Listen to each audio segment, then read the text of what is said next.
Skuad Gli-Azzurri akhirnya memastikan diri lolos ke partai final Euro 2020, setelah mengandaskan Spanyol lewat drama adu penalti. Keberhasilan Gli-Azzurri melangkah ke final, ditentukan oleh Jorginho yang mendapat jatah sebagai eksekutor penalti terakhir Italia.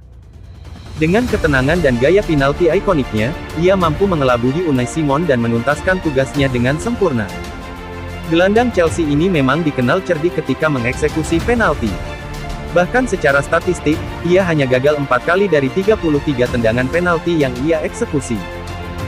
Jorginho memang mempunyai reputasi apik sebagai eksekutor penalti, sehingga kerap didapuk mengambil tendangan dari titik 12, ketika membela klubnya Chelsea. Meskipun begitu, peran utama Jorginho dalam skema permainan Italia, tidak hanya sekedar sebagai eksekutor penalti saja.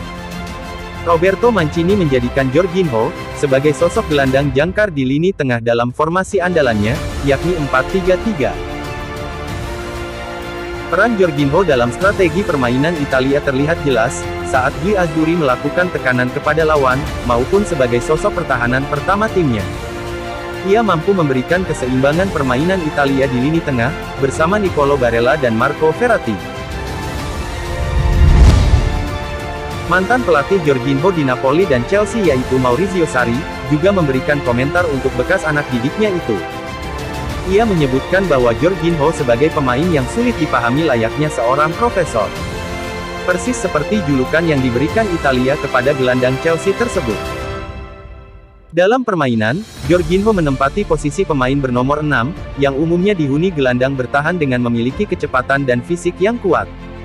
Karakter sebagai gelandang bertahan hampir tak ada di sosok Jorginho. Namun ia mempunyai keunggulan dalam hal mendikte tempo dan membaca permainan. Laga melawan Spanyol menjadi bukti bahwa Jorginho sangat vital dalam permainan Italia.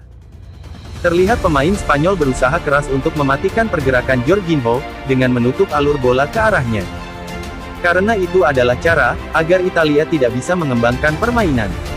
Dan akhirnya sepanjang pertandingan berlangsung, Spanyol mampu menguasai lapangan tengah Italia, dan mendominasi pertandingan tersebut. Di tengah pressing ketat pemain Spanyol, Jorginho seakan hilang dari statusnya sebagai pengatur ritme permainan Italia. Namun bukan sang profesor namanya andai tidak bisa mampu menemukan jalan keluar. Saat ia tak bisa mendikte permainan lawan, pemain 29 tahun itu memposisikan diri sebagai gelandang bertahan, untuk menghalau serangan dengan kelihayannya dalam membaca permainan. Tak heran bila Jorginho mencatatkan 7 kali intercept di laga ini.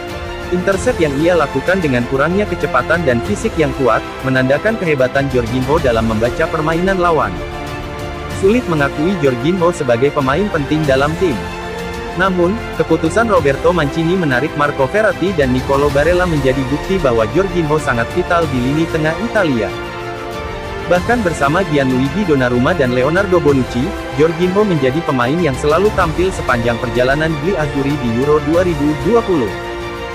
Kemampuannya dalam mengatur serangan dan bertahan sejauh ini tak bisa tergantikan bagi timnas Italia.